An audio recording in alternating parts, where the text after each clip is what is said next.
Our second speaker will be discussing establishing occupational safety and health in the public sector. We have the Director 3 of the Human Resource Relations Office of the Civil Service Commission, Attorney Krunimar Antonio D. Escudero III. Hello, everyone. Let me just share my screen. All right. Now, our topic for today is establishing occupational safety and health standards in the public sector. But before I go on discussing our topic, let me just tell you something about our office, the Human Resource Relations Office. One of the major thrusts of the Civil Service Commission is harnessing public sector unionism. So the Human Resource Relations Office, our office, is in charge of this major function of the CSC. And we are tasked to promote responsive management and responsible public sector unions, as they are both key players in ensuring effective governance. So the HRRO handles all concerns on public sector employees organizations in national government agencies, local government units, GOCCs, government-owned and controlled corporations with original charters, and local and state universities and colleges.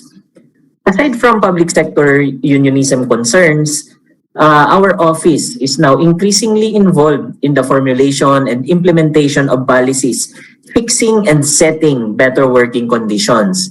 And one of those policies is our topic today, the JMC on occupational safety and health, standards for the public sector. So, the CSC-DOH DOLE Joint Memorandum Circular Number 1 Series of 2020 on Occupational Safety and Health Standards for the Public Sector was published in the Philippine Star last May 7, 2020. Why is there a need for this policy? You see, the ever-changing workplace environment, which is affected by global trade, rapid technological progress, changes in work practices, and of course, the most obvious in our current situation, emerging health and safety threats such as a new virus or disease, types and patterns of hazards, exposures, and risks. So data on Philippine labor statistics disclose that there is an uptrend in terms of occupational injuries. In 2007, the figure reported on occupational injuries was at 48,977. This figure went higher in 2013 to 49,118. And the latest data that I have, the data in 2015, pegged this number to 50,961. So this data it tells us that there is a need to enhance and further improve existing working conditions in all government agencies. So why CSC, DOLE, and DOH? The 1987 Constitution and Executive Order Number 292, or the Administrative Code of 1987, mandates the CSC to promulgate policies, standards, and guidelines for the civil service and adopt plans and programs to promote economical, efficient, and effective personnel administration in the government. So, through this mandate, the CSC recognizes the importance of providing healthy and safe work environment for the government workforce. That is why even prior to the JMC, the CSC issued a number of policies pertaining to health and safety of civil servants.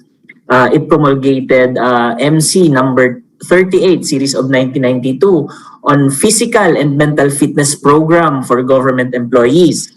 Also, Memorandum Circular number 30 in 1994, providing for the checklist of reasonable working conditions in the public sector. And we also have Memorandum Circular number 33 in 1997, or the policy on working conditions in the public sector workplace. So why the DOH? So the DOH, through Executive Order number 102, series of 1999, it mandates the Department of Health to promote the well-being of every Filipino, prevent and control disease among populations at risk, protect individuals and families, and communities exposed to hazards and risks that could affect their health, and of course, treat, manage, and rehabilitate individuals affected by disease and disability. As for the DOLE, no, PD 442 or the Labor Code of the Philippines mandates the DOLE to set the standards for occupational safety and health in different industries. Okay? Under the JMC, these three offices assume distinct but of course complementary roles in the implementation of the occupational safety and health standards in the public sector. The CSC is tasked to oversee the overall implementation of the guidelines, and this includes the integration of OSH subjects in the learning and development programs of government officials and employees. As for the DOH, it is tasked to establish a surveillance and monitoring of occupational injuries, diseases, and deaths in the public sector through its health information system. It is also tasked to develop occupational health service and benefit packages for the public sector and develop a toolkit as a guide for agencies in their implementation of the program. As for the DOLE, it has the most experience when we talk about occupational safety and health. So it is tasked to provide relevant OSH standards for the government sector, and kasama na dito, they are tasked to provide knowledge and information, data on OSH standards, programs, enforcement activities, and it should recommend mechanisms to harmonize the different OSH promotion campaigns with partner agencies. Okay? So, the objectives of the policy are, of course, to protect all government employees from injury, sickness, or death while in the workplace. And through this policy, we aim to preserve human lives. We aim to preserve resources and prevent loss or damage of properties. And the policy will also guide government agencies in the development and implementation of safety and health standards in their respective agencies. To achieve these objectives, ano ba ang ginawa ng policy na to? So the policy institutionalizes, the JMC institutionalizes occupational health and safety in the public sector. Okay? And we also identified and clarified the roles and responsibilities of the lead agencies. Nabanggit ko na yung CSC, DOH, and DOLE. And clarify din natin yung roles ng heads of agencies, the role of safety and health committees, the employees organizations, the occupational safety and health officers, and of course the roles the vital role of the employees themselves. So, clarify natin yan dito sa ating policy. And the policy, more than anything else, requires the government agencies to have their respective safety and health committees. So, safety and health committees must be established in the national, regional, or local offices of the agencies within 6 months from the issuance, from the effectivity of the JMC. So ano ba ang composition ng safety and health committees? The chairman should be the highest ranking officer or highest ranking executive in charge of human resource. And the members are the head of agency himself or herself, or an authorized representative who holds an executive or managerial position. There must be, the employees must be represented, dalawa from the employees. From the first level and the second level employees. The agency physician must also be a member, and in the absence of the agency physician, any employee who is a graduate or who has a background on medical related course. Isa pang member should be a representative from the local risk reduction and management council or the risk reduction management officer or its equivalent in the agency. The designated occupational safety and health officer shall act as the secretary of the Safety and Health Committee. So yan po ang bumubuo sa Safety and Health Committee natin. So ano ba ang role ng Safety and Health Committee? The committee shall develop OSH policy and standards that is internal to the agency, no? Which should be in accordance with the provisions of the Joint Memorandum Circular. The committee shall plan and develop health-related trainings for the furtherance or promotion and accident prevention programs in the workplace. The committee must ensure the health promotion and accident prevention efforts of the agency is in compliance with government safety programs to maintain healthy work habits and safety practices in the workplace. It shall also conduct periodic safety meetings and reports. It shall submit reports of meetings and activities to the head of agency. The role din nila is to initiate safety trainings on OSH for the agency, and they shall coordinate with the appropriate agency. Those are just some of the roles of our safety and health committees. Yung complete list ng roles, you can just read them from our joint memorandum circular. Okay? So ano ba yung scope ng JMC natin? So the guidelines on OSH, shall apply to all officials and employees in the national government agencies, state universities, colleges, local government units, and government-owned and controlled corporations, whether permanent, temporary, and or casual. So even job order employees, service, and individual contractors are included in the scope of the policy. So to do this, the head of agency shall ensure that institutional contractors or service providers have functional OSH policy and program which will cover employees deployed in government agencies. So what are the salient provisions of the JMC? Naka-highlight dyan yung good working conditions. Because of time constraints, I just picked this salient point, And of course, the JMC laid down the parameters and standards of what a good working condition in public workplaces should look like. What should be the minimum provisions in terms of working conditions? The policy also provided for the need to promote occupational safety and health in the workplace. And who are the agencies involved in their respective roles? I already discussed the roles of the CSC, DOH, and DOLE, some of their roles.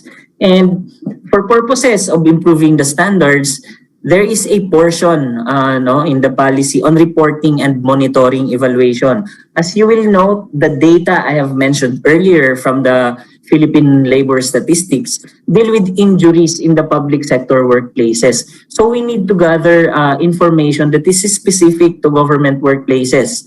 Hence, the need for reporting, monitoring, and evaluation. The JMC also provided for administrative justice mechanism. This will cover violations of its provisions, non-implementation of the policy, and other incidents relevant to the JMC. And lastly, meron din tayong provision on the funding source. Now, we defined several items, 17 in all in the policy, but the most interesting for us today is the definition of working condition and workplace. So when we say working condition, we refer to the work environment and all other conditions that relate to that environment, such as work hours, yung hours of work, schedules, including rest periods, amenities, and health and safety programs. So with this policy, it is now very clear that in public sector workplaces, health and safety programs are very much part of working condition. Okay? So what is a workplace? A workplace, on the other hand, is defined as a place or establishment or agency where people are employed. But the definition does not stop there. The term clarified that workplace does not only pertain to work areas. It also includes other places in the workplace, such as the restrooms, classrooms, hallways, employee lounges, convention halls, the cafeteria, the quarters, no, if there are any, and it even includes office vehicles and shuttle services of the agency. So, what standard should we expect now in public sector workplaces? So, ito na po yun. So, the public sector workplaces should now have these important amenities, no?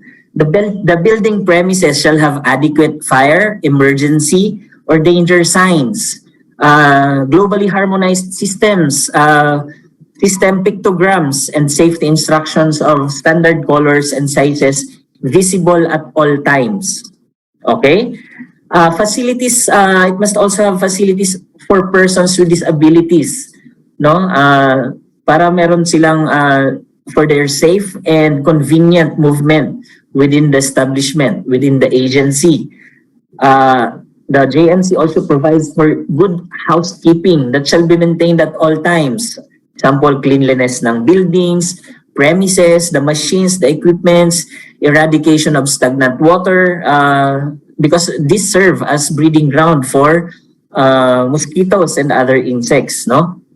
Dapat meron ding sanitary facilities like adequate comfort rooms, lavatories for male and female employees, and it should be hindi lang mag-provide, dapat well-maintained. Okay? Also, there must be a provision for personal protective equipment and devices, and it must conform to Rule 1080 of the OSH standard. Meaning, whenever applicable, the OSH standards for the eyes and face protection, respiratory protection, head protection, hand and arm protection, safety shoes, safety belts, no, lifelines, and safety nets must be followed by the government agency. Okay? Meron din requirement for indoor air quality management program, no, to prevent exposure of employees to hazardous environment and other conditions. Okay? And of course, there shall be a provision for health clinics and treatment rooms. Okay, now, integral din sa JMC ang emergency preparedness programs, but the establishment of the risk reduction and management system and the crisis management plan and contingency program shall be in accordance with Republic Act 10121 or the Philippine Disaster Reduction Management Act of 2010. So, Section 14 of the law provides that the public sector, no, employees shall be trained. So, be ready. Dapat trained ang ating mga employees in emergency response and preparedness. So, the training is mandatory for such employees to comply with the provisions of the Philippine Disaster Reduction and Management Act of 2010. Rule 10 din, Section 3 of the Implementing Rules and Regulations mandated the CSE to issue a directive requiring government agencies to provide trainings on DRRM for their respective personnel. That is why the CSE promulgated resolution, no, 18-00960. This was in 2018, and this was circularized through MC21 series of 2018. It mandated DRRM trainings, and DRRM, Disaster Risk Reduction and Management, shall form part, no, of the orientation of new employees.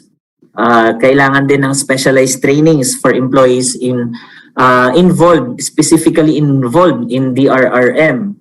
And DRRM trainings may be considered supervisory, managerial, or technical trainings depending on the contents of the module. So ano pa ba? Ano pa ang kailangan na meron tayo sa mga opisina natin? There must be occupational safety and health programs. So kailangan may establish itong mga minimum OSH programs, no?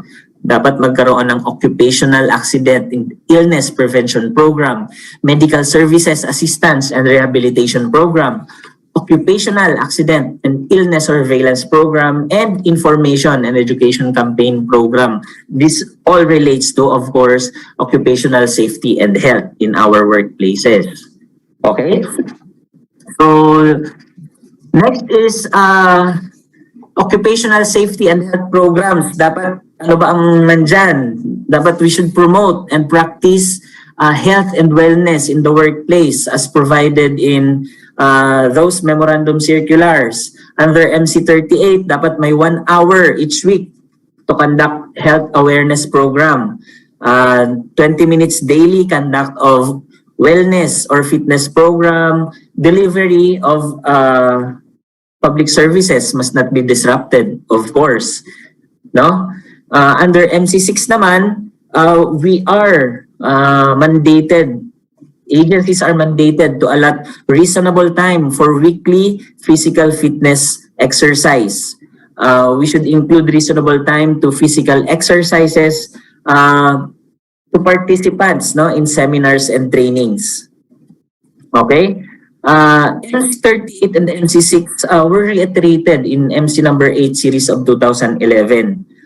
Okay? And yun, under MC21, July was declared as Civil Servants Health and Wellness Month. So dapat magkakaroon ng mga briefing about fitness, health, and healthy lifestyle. Magkaroon ng one-day fun games. Dapat mag-serve ng nutritious food. No? And once a week, dapat may calisthenics or aerobics day. Okay? So we have to promote and practice health and wellness in the workplace. The JMC also provided for support facilities. Ano ba yung nakalagay dyan? Facilities which may be used for the promotion of health and wellness in the workplace shall be provided. So dapat meron tayong mga recreation areas. Dapat separate ang seminar and training rooms. We should have daycare facilities and drop-in centers. So, yung work assignments and good working atmosphere for improved productivity shall be provided to the following to the following employees with special needs, like pregnant women, older employees, differently abled employees, and employees with limited working abilities. Okay? There is also a requirement that we provide for lactation stations for lactating mothers. Okay? So the provision of lactation stations shall be in accordance with RA 10028 or the Expanded Breastfeeding Promotion Act of 2009. Okay? What is on working hours? So nandyan sa slide ninyo, sa slide natin that is flashed. The policies on or guidelines on overtime services shall be based on CSC DBM Joint Circular Number 1 Series of 2015, or the policies and guidelines on overtime services and overtime pay for government employees. Ano bang nakapalaman dito? Okay, so overtime services shall be authorized only when extremely necessary. Okay, anong kailan extremely necessary? When a particular work or activity cannot be completed within the regular work hour. Next item sa policy na to is the remuneration for overtime services shall be through compensatory time off, CTO. And yung payment of cash through overtime pay may be authorized only in exceptional cases. No, when the application of CTO for all overtime hours would adversely affect the operations of the agency. Okay? Nandyan din yung adoption of 4-day work week scheme in government agencies in Metro Manila, and it must be in accordance with CSC Memorandum Circular Number 22 Series of 2014. So ano ba to? Dapat if you are going to adopt a 4-day work week scheme, dapat yung frontline services can be accessed online. The agency must have a one-stop shop and functional call center or PABX telephone system must be established in the agency.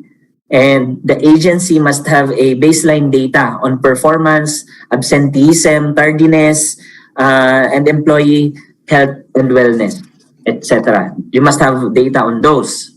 Okay? On work environment, no, kasama pa rin to sa reasonable working conditions, nakalagay sa ating JMC na dapat prohibited ang smoking at the workplace.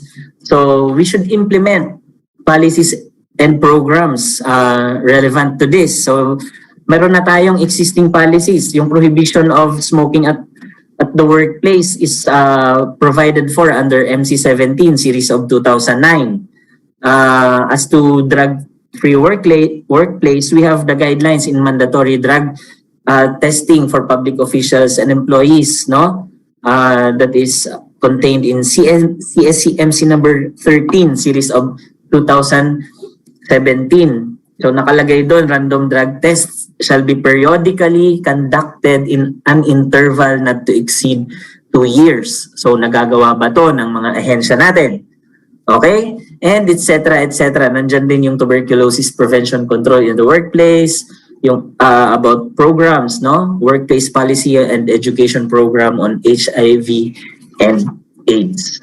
Okay?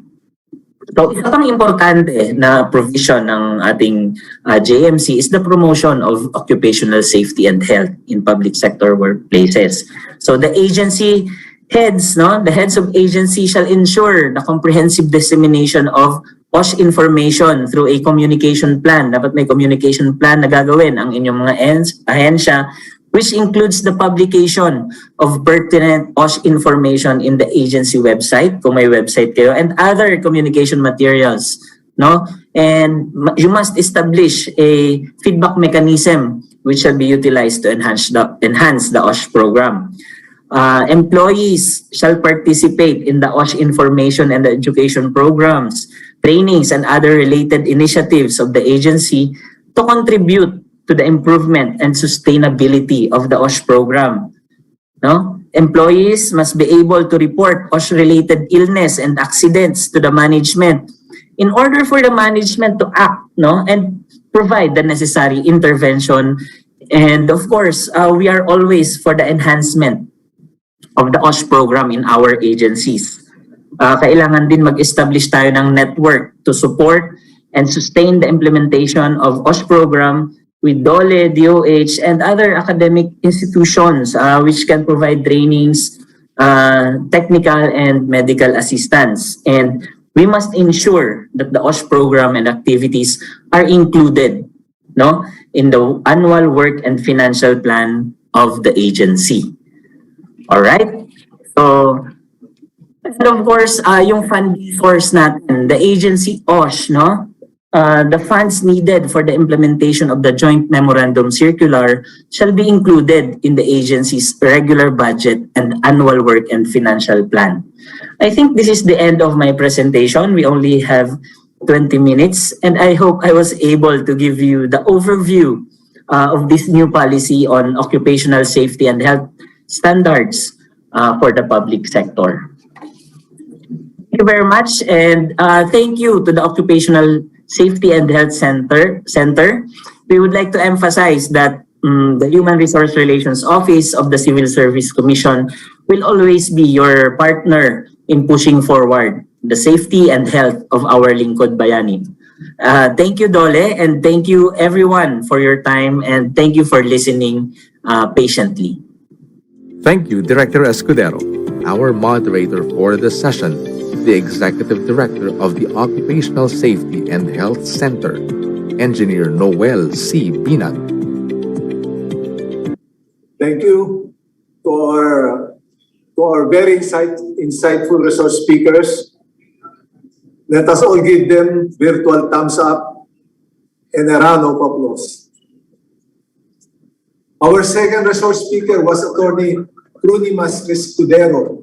Atty. Escudero's presentation on establishing occupational safety and health standards in the public sector was very informative. Indeed, we agree that workers, including those in the public sector, should be well protected from the work-related accidents and illnesses. The collective effort of the Civil Service Commission, the Department of Health, and the Department of Labor and Employment in crafting this joint memorandum circular number series of 2021 will significantly improve workplace conditions for workers, their families, members, and the general public. to the civil service. Civil service, yeah.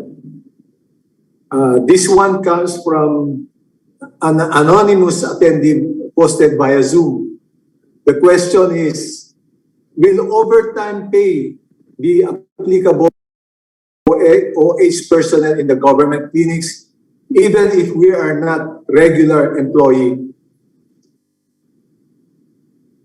Well, overtime, nandun yun sa joint memorandum circular ng CSC and DBM.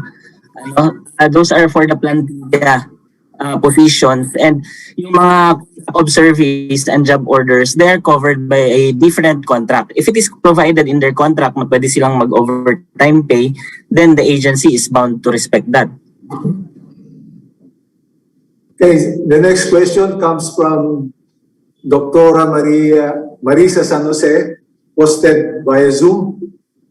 The Joint Civil Service DOLE circular requires government offices to provide health services such as clinics.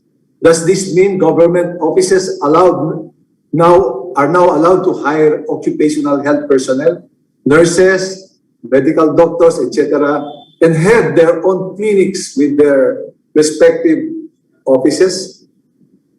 Yeah, there are government offices which has clinics and doctors and nurses. Pag nasa list yan ng plantilla positions ng isang agency, then they're allowed to hire. Pero you don't just create these positions, no? It has to undergo the process. No, kailangan ng approval ng DBM na magki-create kayo ng positions na to in your respective agencies. So it's happening now. Meron naman talagang mga ahensya, merong mga offices na may mga doctors, may mga nurses to serve the employees of that particular agency. The next question, again addressed to civil service, comes from Jobel Malaygay, posted via Zoom. Is the hiring of or designation of a safety officer considered by civil service in the public sector to achieve these objectives? Ulitin ko na lang. Is the hiring or designation of a safety officer considered by civil service in the public sector to achieve these objectives? Ito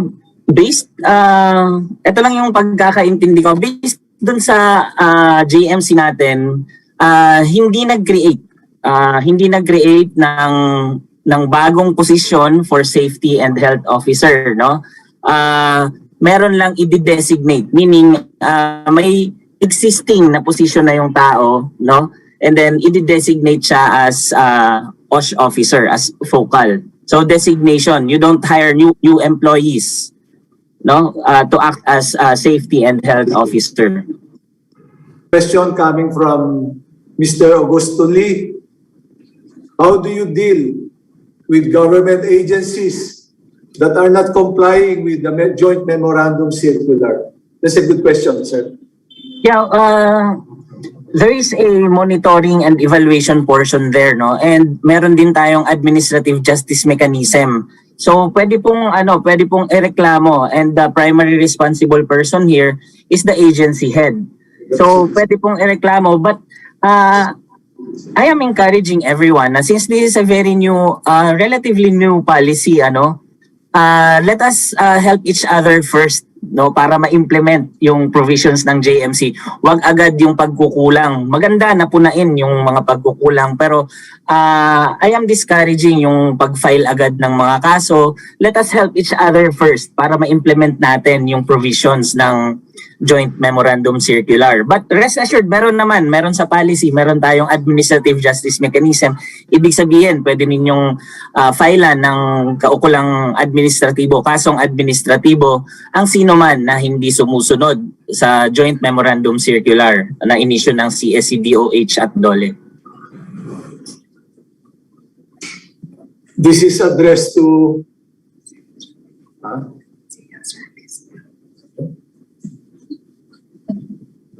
civil service. This comes from Geoffrey Cueto, posted via Zoom. Thus, the government sector has now a plantilla position for a safety officer, and is this included in their QS? Sa ngayon, wala pang safety officer, and as I have said earlier, yung magiging safety officer natin will be a designated safety officer. Ibig sabihin, dati na siyang empleyado ng ahensya mismo. So designation pa lang ngayon. As you can see, yung plantilla kasi, it has to undergo the approval process, and even baka kailangan nga ng legislation para magkaroon ng plantilla positions pagdating natin sa safety, occupational safety and health officer sa public sector. So sa ngayon, based sa JMC, designation muna.